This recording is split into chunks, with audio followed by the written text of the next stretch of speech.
Kryetari i Bashkisë Imar, Vangel Tavo, ka inspektuar këtë enjte nga afër investimet që po realizohen në ambientet e shkollës, duke shprehur se për herë të parë po vendosen kondicionerë në çdo shkollë, si në qytet, ashtu edhe në fshatrat e bashkisë. Krahas instalimit të kondicionerëve po kryen edhe punime të tjera, përfshirë mobilimin e ri, lyerjen, pastrimin dhe disinfektimin e ambienteve të brendshme dhe të jashtme. Synimi është që shkollat jenë të gatshme për të mirëpritur nxënësit në një mjedis më të pastër, të sigurt dhe komod. Në shkollën e Borshit, për të ndjekur nga afër përgatitjet po bëhen për fillimin e vitit të ri shkollor.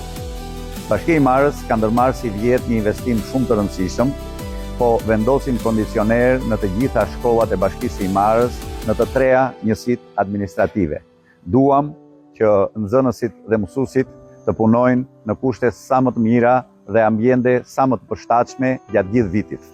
Ndërkohë, po punohet për mobilimin e të gjitha shkollave, mobilimi i ri të gjitha shkollave, lyerjen dhe dezinfektimin e tyre. Po kujdesemi për çdo detaj që nxënësit dhe mësuesit të rikthehen në klasa të pastra, të sigurta dhe komode, është shprehur kryebashkiaku i Imarës Vangel Tavo, duke theksuar rëndësinë e përmirësimit të kushteve në institucionet arsimore. Investimet në infrastrukturën shkollore synojnë të krijojnë ambiente më të përshtatshme për mësim dhe zhvillim, duke ofruar kushte më të mira për komunitetin arsimor. Përgatitja për një vit të mbar shkollor nis pikërisht nga mjediset ku fëmijët mësojnë, zhvillohen dhe ndërtojnë të ardhmen.